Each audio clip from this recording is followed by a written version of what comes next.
morning, Karan. Good morning, everyone. Good morning, Shalini. Sorry, I'm outside. So I couldn't answer. Karan, thank you for joining. Thank you for accepting our invitation at such a short notice and coming to my rescue. Pleasure is mine. I will, since I'm in a place where I can't talk for too long, as discussed with you earlier, maybe go ahead and do the introduction yourself. Sure. Hi everyone. First of all, thank you, Guy, for organizing such a wonderful event and also inviting me and giving me opportunity to be part of such a wonderful initiative. So, I'm Puru Shah, born and raised in Gujarat. Uh, if everybody is comfortable with partial Hindi, then I would say Zafran se Gujarati, Zawan se Hyderabadi. I've been I've been in Hyderabad for over 2 decades now, so my Hindi also is completely Hyderabadi. Uh, Started my career as a management consultant. Worked with a few global VC firms. Had a good stint with Deloitte Consulting US for a while, and then worked for various other consulting firms, primarily on digital transformation, M&A, and global shared service setup. And the second half of my career has been a journey in entrepreneurship. My first startup, so to speak, when there was no word called startup almost 2 decades ago, makes me feel a little bold, was acquired at the POC stage by a listed company. It was in remote sensing. My second startup was in the financial domain, financial insurance domain, which was acquired by the VC that had invested. They bought it back.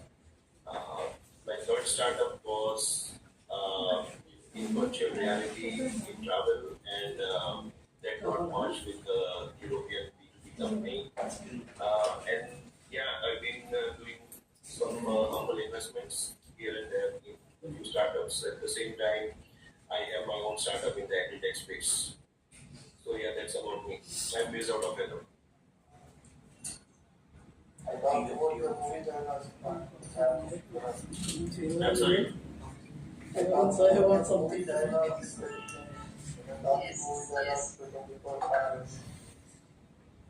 Yes. Not movie dialogue, but since the session is on idea, I would say that so there is a very famous shairi which says "मोहब्बत करने वाले कम ना होंगे, एक महफिल में लेकर कम ना होंगे."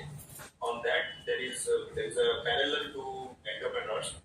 आइडिया देने वाले कम ना होंगे, आइडिया देने वाले कम ना होंगे, लेकिन वैलिडेशन के बाद बहुत कम होंगे. So please understand the relevance of validating your idea, and that's the session. I believe most of you have been on this journey for a while, and most of you have already crossed the POC MVP stage, and I believe what Srinivas mentioned, most of you are post revenue as of now. So why are we still talking about the fundamentals, that is idea validation? Um, you can talk about multiple startups that have failed. We don't want to start on a negative tone, but the fact of the matter is more startups fail than succeed. So just because you believe in the idea, I understand you've been living, dreaming that idea for a while. That does not mean it has to work. So when do we know whether it's working or not? Obviously, it's all about the traction and market validation. But then there is also a notion called false validation and proxy traction. So we will talk about a few of those things in the session today. So is my screen? Is my screen? Yes, it's visible. Empowering women entrepreneurs, validating startup ideas. That's what we see then. Okay, excellent. Excellent. Figure out how to navigate this.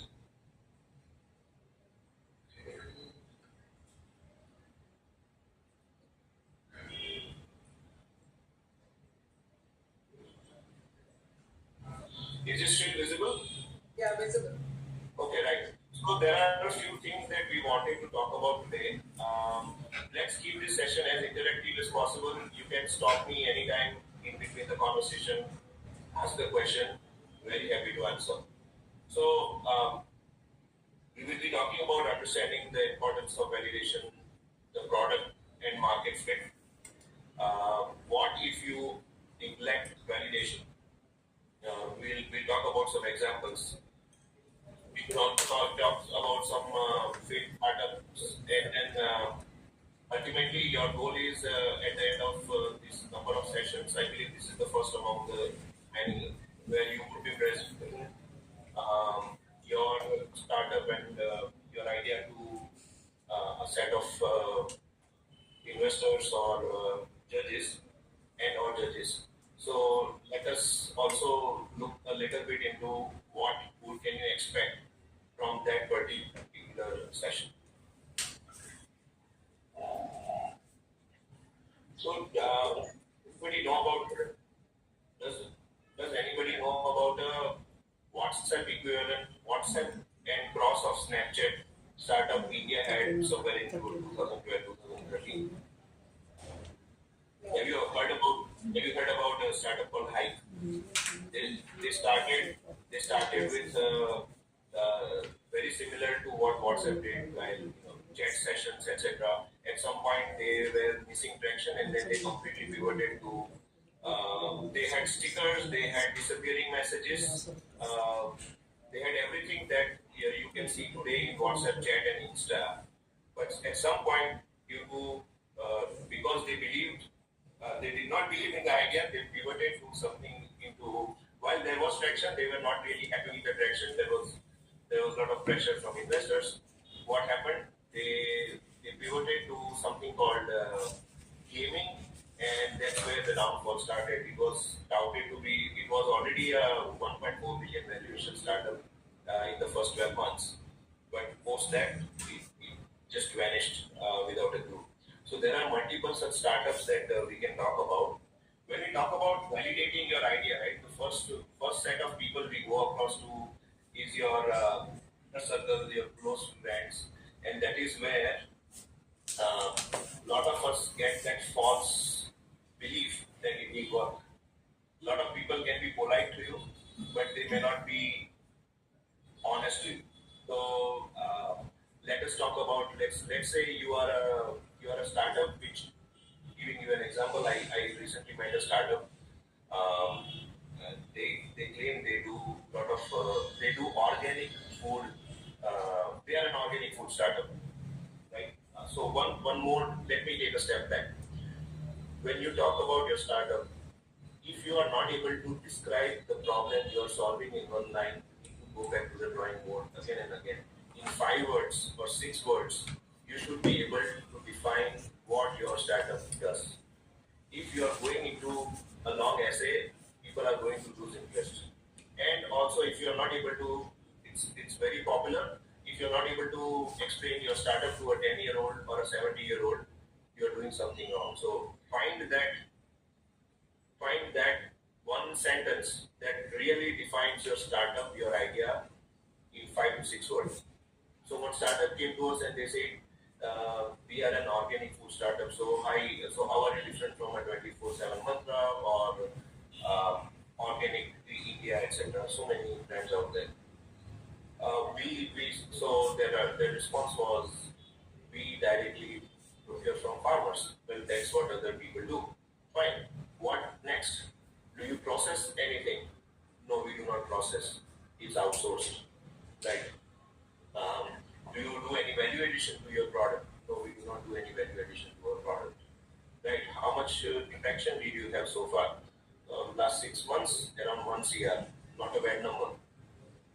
Are you a D2C startup or are you looking at piggybacking on the e-commerce platforms?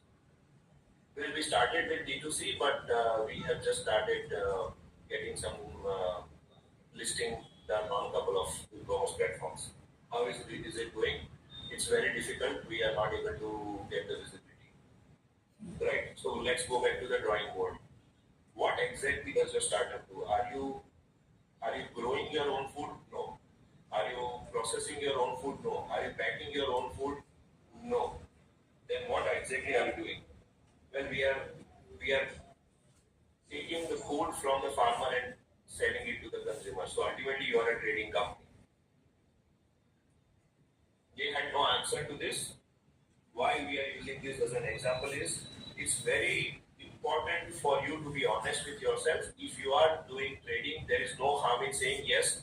We are a new age trading company, which while we are leveraging XYZ, there is blockchain, there are multiple things that we are doing different than the large brands, or we are a D2C organic food company specializing in staples. That's about it, right? So it's very important to not to be very honest with yourself and tell yourself this is what we do versus this is what we do not do.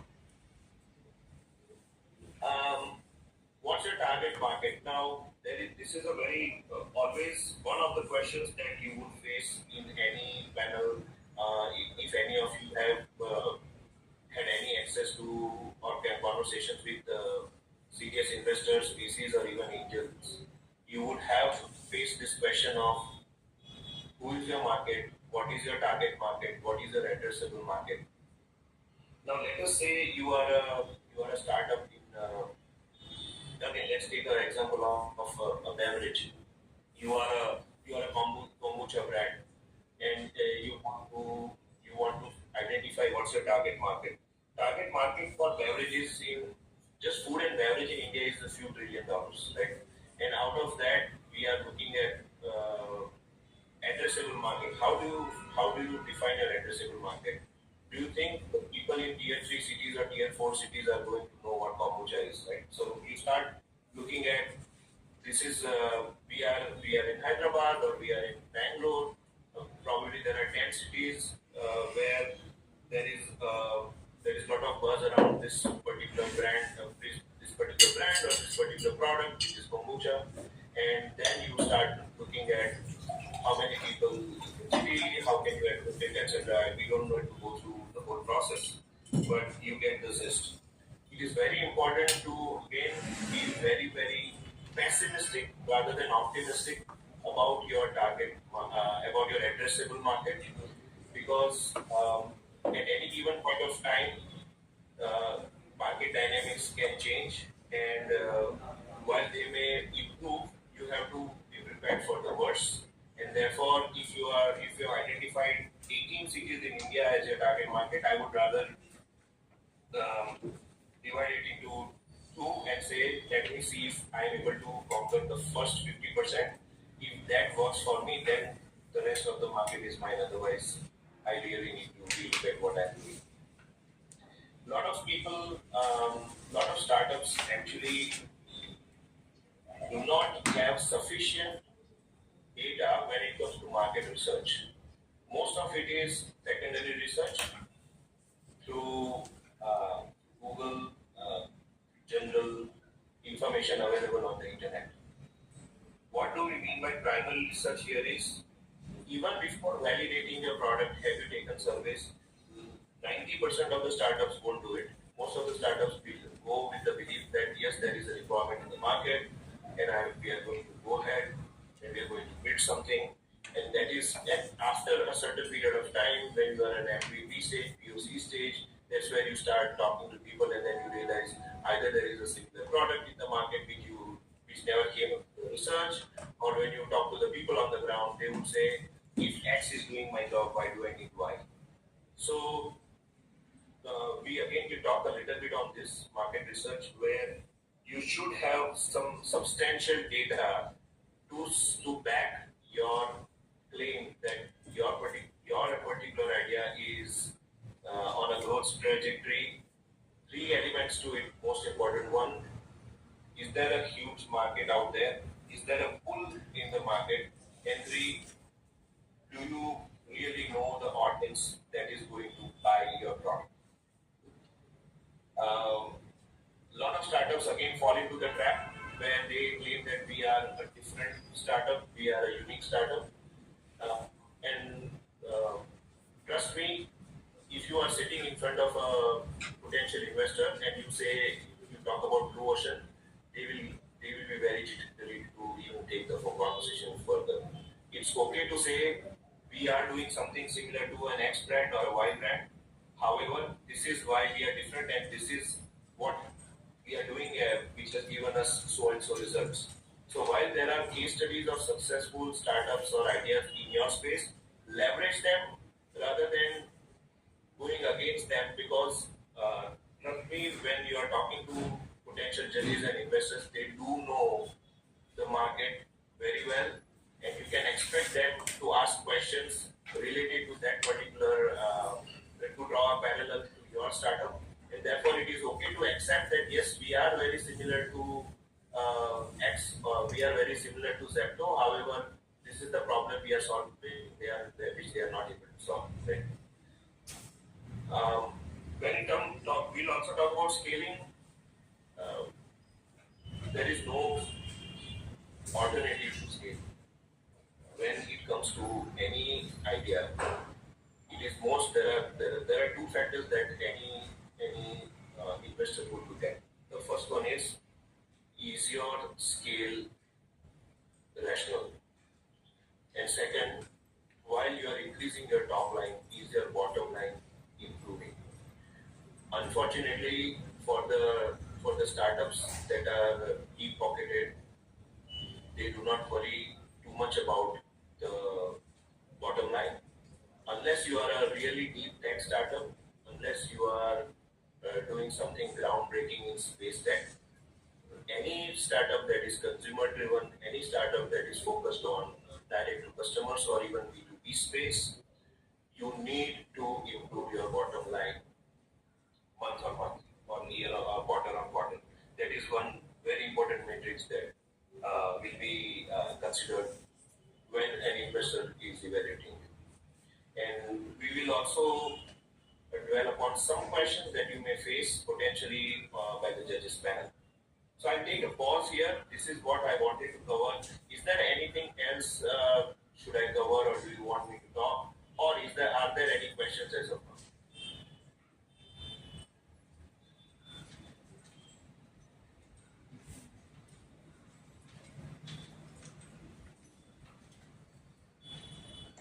It's difficult to know for us because all the women are hiding behind the videos. So that's why I don't like online sessions at all. I'm sure they are keenly listening. So let us. No, I'm sure they are. I'm sure they are. It's Okay, not fine. So I will continue. And but as a speaker, it's difficult. No, we do follow. we We can are talk. following. So I would know there is no questions. That is the thing. So guys, so fine. So see, there is one particular framework called rapid framework for business validation. Something that I use a lot when I talk to startups. So can anybody guess what are we talking about? Has anybody come across a framework like rapid framework earlier?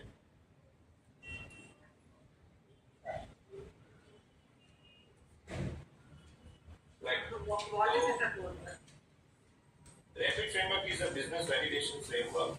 So let me just help you uh, go through that particular framework. Are you able to see my screen? Yeah. Right. So I'm sorry. It's not the presentation model. It seems to be in a normal. Fine. That's fine. So the R stands for real problem. You need to ask yourself: is it really a burning problem? Is it a burning pain that a particular segment has or is facing, which is overlooked or which is not properly solved? Going back to one of my mentors who used to always say that there are, the famous quote by Steve Jobs about connecting the dots. So one of my mentors used to say, it is genuinely about connecting the dots. The dots are everywhere in today's world. Any idea that you think is original has already been thought or has is under some sort of implementation. What is important is, are you able to connect one plus one? So you need to figure out, is there a burning problem which has never been solved, or it is not being solved in a proper way. So that is our real problem. E stands for audience clarity. Who is going to pay you for your service? Bottom line is, are you going to get paid for whatever you are doing? If you are going to have a spray and pray approach, then I would rather suggest you should really reconsider what you're doing, putting in your hard money. Your audience clarity is absolutely critical, and your first 100 subscribers do not equate to 100 users, and 100 users do not equate to 100 customers. So, if you are a D2C startup, for example, please understand the retention is very important in most of the cases. Please understand, a customer who pays the rate at which you believe is the right rate is also very important. So audience clarity, again, uh, number two. Number three, P stands for pain intensity. What is the urgency right now to solve this problem? Let's take an example of Big Basket versus Zepto, right? Big Basket has been around for a while. What is one problem that Zepto did solve for us, which is 10 minutes delivery? Nobody thought of a grocery startup giving you delivery at home 10 minutes. I often joke that India's BMI is going to increase significantly in the next 5 years due to Zeptos and Swiggies of the world. We are getting everything home. Most of us, I'm sure, are ordering at least one or two placing one or two orders on these big commerce apps in a day, at least. And my household is no different. We are a heavy Zepto user, and I believe 3 to 4 times the Zepto guy would land up at our house. And that is the pain intensity, right? The only problem Zepto did solve from Big Basket was, we are going to deliver in 10 minutes. So that brings us to I, which is insight driven. What is your edge? How are you different? How are you going to be better than your competition, or how are you going to improve what your competition already has done, or how are you going to solve a new problem that your competition was never able to envisage or never able to address? And for example, Zerodha is scaled with no sales force. Primarily, only that their only connect was direct to the people, and they just did it very differently. When we talk about pain intensity, there was Echo Insurance. If you remember, there is Echo Insurance. They just do fast claims. You don't have to wait for 1 month for your claim to get settled. So these are the things that you need to have examples, and you need to tell yourself, this is what are the insights from your startup, from your idea, from your business, and how are you different, or what edge do you have over others? Finally, D, which is data backed. For any startup, if you have not done it already, identify only 3 metrics, not more than three, but make sure you are always on it. Fiercely guarding your numbers, fiercely tracking your numbers, fiercely improving your numbers. So whether it is revenue, whether it is GMV, whether it is GTV, whether it is your churn, whether it is your customer acquisition cost, whether it is your lifetime value of a customer, there are so many metrics that, based on your individual business, would impact. These 3 metrics are what is going to win you any conversation, potential conversation with a VC or with an investor, because you are driven by data, and data driven company is always always more valued than a company that is partially looking at data, but data shows something else, but you are still believing in your idea, you are doing something else. Data driven insights, insights driven action is always music to any investor's ears, right? Is that, and finally, as a part of this rapid framework, you need to identify what is one insight that no outsider knows yet about your industry. What is one insight, one eureka moment that you had, which nobody else had? Keep thinking about it and try to create your narrative, entire narrative around it, and your story will become much better, much stronger. So I'll summarize this rapid framework. It is R stands for real problem. Is it a burning pain? A is audience clarity. Who's paying you? Who is using it? Who is deciding to pay? E is for pain intensity. Is there an urgency right now to solve this problem, or this problem is 3 years down the line? I is insight driven, which is what's your insider edge? What is one thing that you are doing differently? What is one information that you have which nobody has? And D is data backed. What signals do you have today? What numbers, what metrics are you following?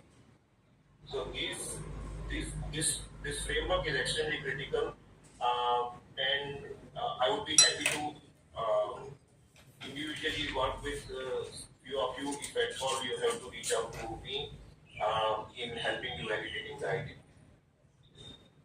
Any questions? Okay, we'll go to the next. So see, I definitely understand that most of you have crossed this big way.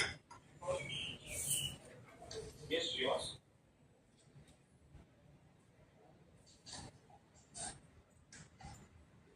So, lot of you have already crossed this bridge. You are already in a post-level stage. However, there is no harm in gathering customer feedback from time to time. If you are a more social media driven startup, definitely you can reach out to your audience. If you are a B2B startup, I would suggest nothing still works better than personal connect.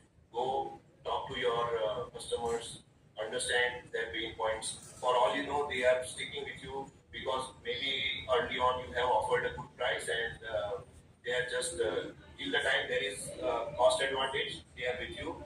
At some point, they may just switch, or maybe somebody is with you because they have no other option. They were a very small company, they used your tool or technology, and they did not have any option, so they are just sticking by you. But once somebody introduces them to, let's say, Zoho, things may change for you.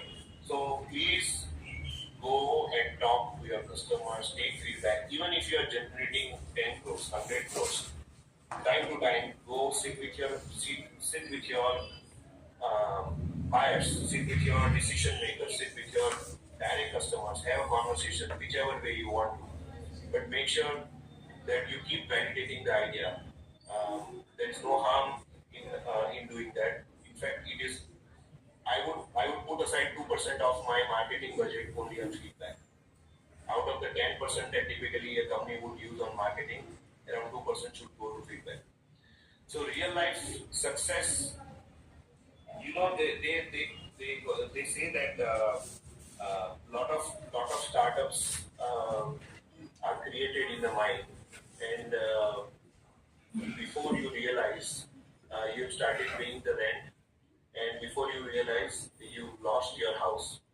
So real life success is very very crucial when it comes to these situations of validating your startups, right? So, for example, Boat when they started, they validated their product through e-commerce, through Amazon e-commerce platform, and then eventually got into more direct sales and offline sales. So there are these real life success stories for you to look at, rather than thinking that I can do something differently. Leverage. Atomberg is another excellent example for a D2C brand. How they started with the D2C purely through Amazon, and then from there, now they are seen everywhere. So these are some of the examples you should take, realize success, learn from them, learn from their failures and mistakes, and implement them in your startup. And finally, fail cheap, which means before you really put in your hard-earned money, you keep pumping, hoping that it is going to work, hoping that, oh, I got one customer, now I'm going to get 10 customers. Please validate. Please again go meet your customers. Please again relook at the market, validate whether there is a pool right now, whether there is an immediate requirement for this particular product or a solution, and therefore I can invest more. There is no harm in also reaching out to mentors and your network where people would be honest to you and can give you right feedback. It is better to pivot very early in the ideation stage rather than doing it after you have blown away $1 million.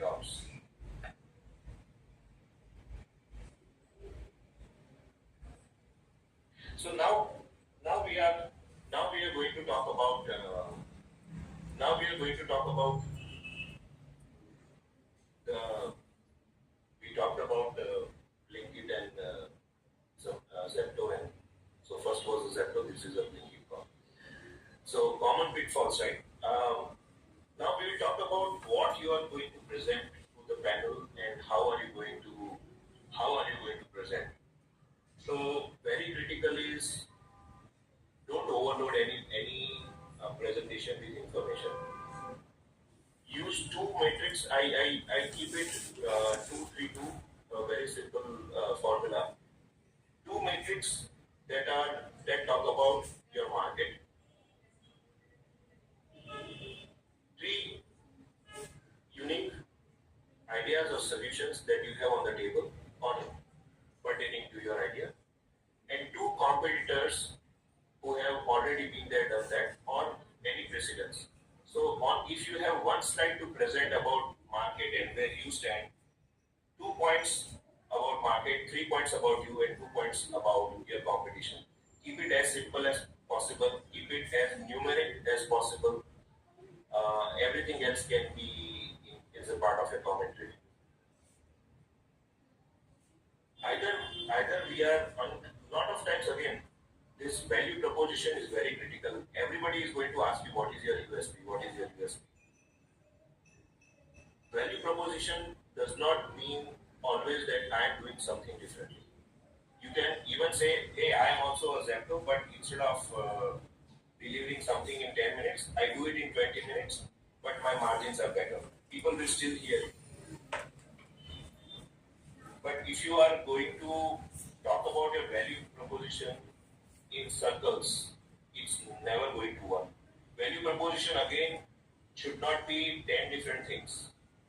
You need to identify what is your use case, who are your actors. If your use case is a B2B, for example, you are a B2B startup and you are solving a problem for, let's say, supply chain, then you need to say, these are the three benefits for my suppliers and these are the three benefits for my buyers. That's about it.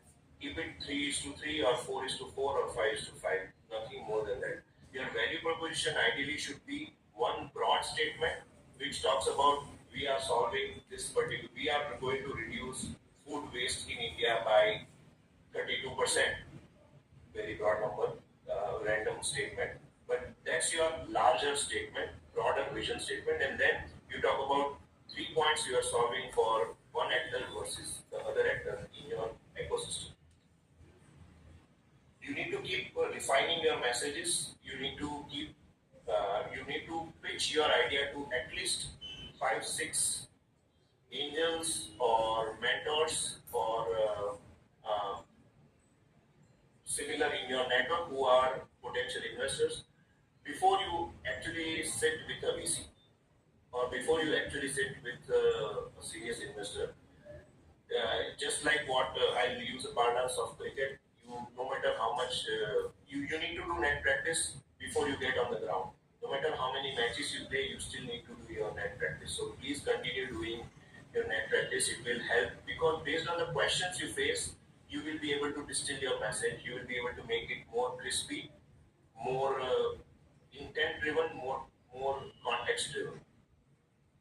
Storytelling, no need to say every entrepreneur, like it or not, we have to be storytellers. We cannot be very silent on a table. We cannot be seen doubting our own self.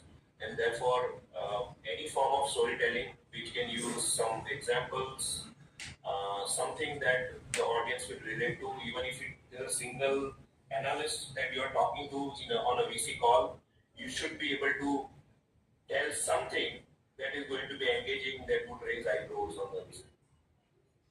Real world examples we discussed, very, very critical, especially if you can relate to your own experience, your own implementation. And finally, visualization. Most of the people, you can keep it as simple as this particular slide, but I would not read this particular slide of what AI has generated for me that is engaging. You need to have some visual aid which stimulates the brain on the other side.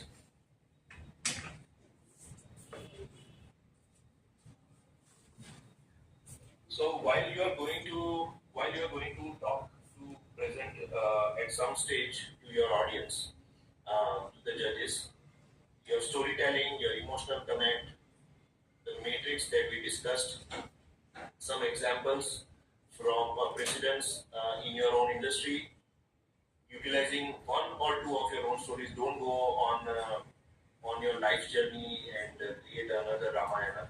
Uh, Keep it very crisp. Use some personal story where you can show some impact as a part of you learned something and therefore you implemented it. You need to keep refining it. Go online, you see some TED talks where they talk about impactful storytelling. Authenticity, very, very critical. Be natural, be yourself. Don't try to be someone else. Just because I like to crack jokes and it makes you laugh does not mean you will crack a joke and will make somebody else laugh. So please understand your shortcomings as well as your strength and build on it. And finally, practice your sessions whenever you are going to present.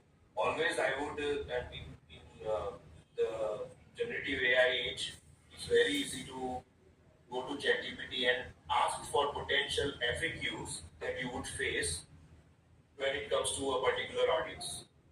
And furthermore, you can even feed these are the partners, these are the individuals I am going to meet. What type of questions can I expect?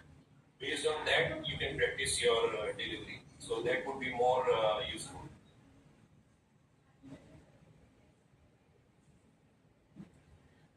So yeah, this particular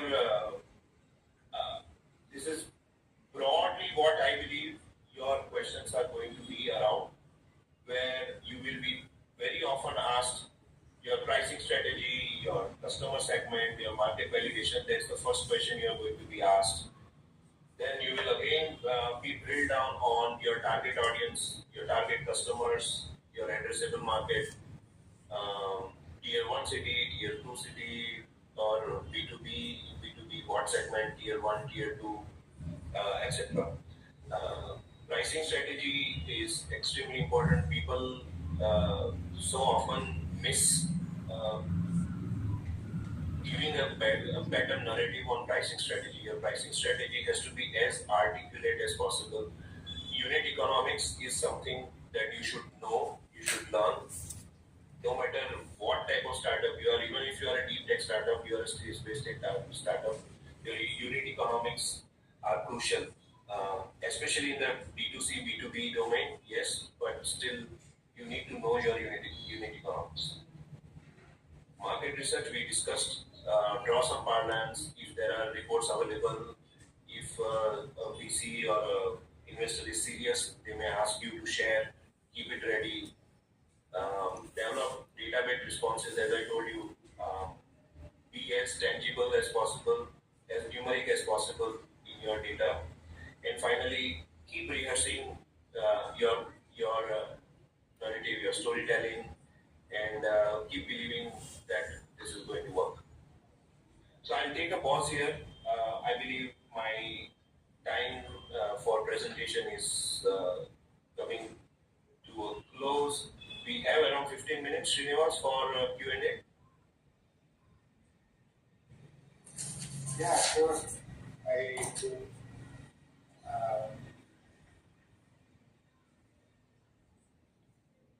Maybe question.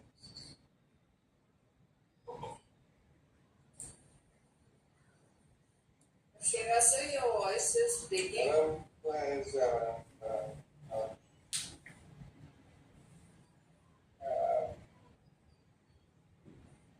okay. Yeah, any questions? Any questions? Hello, good morning, Mr. Hi, Pura. Gayatri. Good morning, everyone. Hi. Actually, so we are an edtech startup. So me and my partner have started this recently, 1 year back. So I mean, till now, your presentation was like so very informative, and there are exactly few things that we really need to think on. So we were not thinking till now, and yeah. So one of them is pricing strategy. So if you can focus more on like what kind of pricing strategies for for a kind of a startup that we are. So which are who are into 1 year into the business and still figuring out what kind of pricing strategy should we adopt. If you can give us some inputs or insights on that. Right. So that while your question is specific to your business, I will give you a specific answer to you on EdTech, and then we will also give more larger broader view. So see, when it comes to EdTech, the first thing you need to ask yourself is, anyone in my space providing the same service, are they already monetizing? Are they already charging or earning for this type of service or solution? If the answer is yes, then definitely you need to catch up. Right? You cannot keep providing your services for free when it comes to validate. Keep under pretext of I'm still validating, and at some point I'm going to convert it. Start building a brand very quickly on. If my competition is already charging for this type of an ad tech, this type of a service, how do we start monetizing it? Yeah. Now, when it comes to monetizing, this is not just for you, but for broader view. There are different types of revenue models, right? We have sort of a freemium model, so to speak, where let's say LinkedIn, where certain features are free, but then if you want to go beyond certain features, you need to pay for additional services or additional solutions. So there is a freemium model available. There is a pure subscription model available out there, and there is also what you can call utility-based or commission-based model based on how much you utilize the services and solutions. So these are some of the things that should be part of every service-oriented startup's pricing strategy. The sooner you identify what is your value for providing the service, and go on top of that, what does it take for you to earn a certain margin is where the actual game is. So the sooner you start building that model, the better. If you are a startup, which is any startup on this call, if you are a startup for last 12 months, if you have been at it and you have not been able to monetize it, very, very serious. We are in the monetizing state only, but so we are still figuring out what kind of strategy would be more relevant to us or suit us. So I don't know enough about your business. Happy to have a side conversation. Sure, But sure. this freemium subscription or utility based is what probably would suit your business the best. Thank you.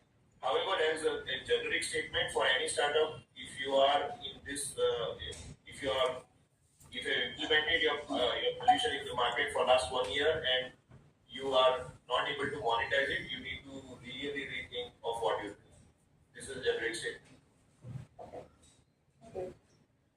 question?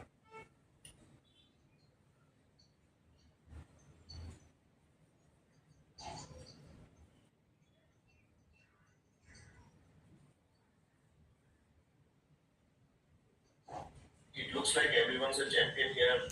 You really crossed the hurdle of from ideation to monetization. I'm happy to take questions beyond validation of ideas, anything related to startup, revenue, monetization, market research, whatever you want. Any questions are welcome.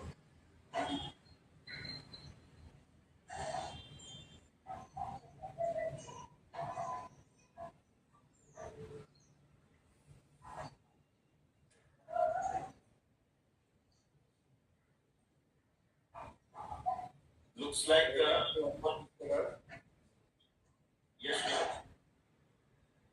No, Sureka Patnaik. She's a non-profit that I was telling you about. They have plans for getting products that are going to create using the tribal domain. She will be able to explain more. Maybe she would benefit from asking a question. yes, Sureka. Yeah, we are an NGO working with the tribal women of Orissa who are making the Sabai grass products. And but unfortunately, I've not been able to promote it online because it's an NGO. So, but their products are very, it's a fancy, it's a decorative product, plus very strong, good. Okay. We have the local markets, we are participating in the exhibitions, and we have our own personal clientele are there. But I want to I want to scale it up, take it to the next level. How do we do it? So see, in the social commerce space, in general, the first drawback is yes, there are lack of funds because they are going through either the government route or the NGO route. Um, Yes. but I would so yes, there are these limitations. You do need to find some anchor which will help you at least travel across and meet a few people. Now, one of the things that I have seen in this type of the rural products and rural ancient Indian arts and handicrafts being not being able to see the larger market. First thing is, even if it's an NGO, try to productize yourself, build a brand, Okay. identify a brand as first thing to do. Okay. Once you have identified your brand name, it is you are developing a persona for that brand, right? Now this is an authentic brand from Orissa. It's a heirloom or it's been passed on from generation to generation, and this is the brand. Now under the brand we have this product. So once you have a brand, you can say these are my verticals, these are my products, and then I would suggest why don't you directly reach out to a lot of these. There are D2C aggregator platforms. Two that come to my mind are one is Nest Roots and the other one is called Vari. They do sell this type of products, if I am not wrong. But there are multiple other D2Cs that would be happy to outsource to you, maybe white label it also if there is an option. I'm sure there is an option. So you should identify, create your own brand, directly sell it on some of these platforms. It could take a couple of meetings, but I'm sure if the product is good, they would be happy to onboard you. And second is reach out to those D2C brands who are already spending money on creating a marketplace for themselves. Let them white label your product. You are worried about is getting certain margin that will help sustain the business, sustain the NGO. Yes. Sustainable there because it's a kind of a livelihood for them. And one more thing is that I'm looking forward for an exclusive store of Sabai Glass products, which is not there in the entire all over India. We don't have. So something like that I'm looking for. See, in today's age, while there are both schools of thought. One is online and one is offline. But I would believe for your type of concept, it should be O2O. First, you go online Okay. because one store in one city will only gather so much audience. Once you are on Instagram, the world is your oyster, right? So try to start with Insta. Once you develop some traction, maybe start thinking of giving franchise to people who want to open a store in different cities. Okay. One of the ideas, or maybe you can have a couple of flagship stores in hubs like let's say Puri, where most people visit. They would be able to see your store. And create that whole brand about ethnicity and whole brand about generational knowledge, wisdom, etc. And see if that works, and then eventually from there create another couple of flagship stores in bigger cities in catchment zones, and then maybe to go on a franchise mode. Okay, and outside Orissa, actually, I'm looking for because within Orissa, they are already aware of it. And it's something outside Orissa, the north or northeast or the south. See, I will use an example of Pichwai paintings. If you know, it comes from Nathadwara, Lord Srinathji. Yes. It has become a rage. Right now, every single household they are after Pichwai painting. Lot of hundreds of creators, content creators are there on Instagram. You can find them. So because now they know the value of the painting. Yes. So you need to, so somewhere in your product, you need to create a brand. First of all, you need to create that identity of that particular product that you're talking about. And there is no other way but to do a lot of social media promotion where you actually educate people about the product first. Yes. Once they know the product, that's where you will start building traction, and that's where take 2 hero products or 1 hero product. You don't need to show 50 things. One or two. Keep marketing on it for a while. Once the funnel is created, then put more products into it. But there is no other alternative. You need to start your Insta page and then start working on creating a brand towards the product. Okay. Thank you so much. It was very informative. Thanks a lot. No problem, Sulekha. Anytime we can connect offline as well. Absolutely. Thank you. Yeah. Any other questions?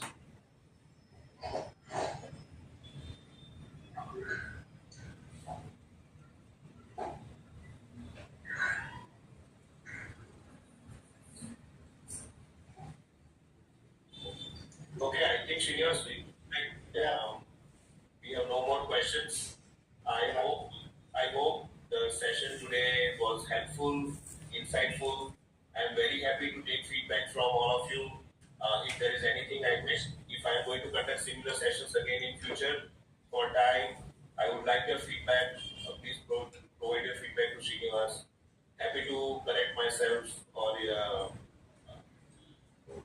edit the narrative. Yeah, thank you, Param. If any of them reach out to me, I've already shared your number with Gayatri. Sure. Because Gayatri and Shilpa have brainy boards and you offered to talk to them. Well, this is about the robotics. Yes. Yeah, I think. Yes. So, I believe she will reach out to you sometime next week. Right, Gayatri? Yes, but sometime next week. Happy to have. Thank you. Yeah. And the same thing with Sureka ji. I'm sure she also Yeah. reach out to you. Yes. Thank you very, very much. I know actually most people over here don't know that you came to our rescue in the last minute. Thank you for taking your time and doing your entire presentation. I thought you would only be able to talk and give us some insights, but it's your experience and knowledge shows you. So thank you. Thank you, ladies. I'm going to we're going to share a feedback form so that you can give feedback and we'll share that with the. Okay? And it will be helpful if you can share the presentation too. Yes. Yes, I will do that. I will do that. Thank I just need to include that rapid framework. I'll do that and I'll share it across to Srinivas. But give me a day, Srinivas, I'll be able to monitor more. Not a problem. Not a problem. Once again, thank you very much. Thank you Most everyone for joining. Have a good day. See you all Thank you. next week. Thank you, everyone. Thank Good you. luck.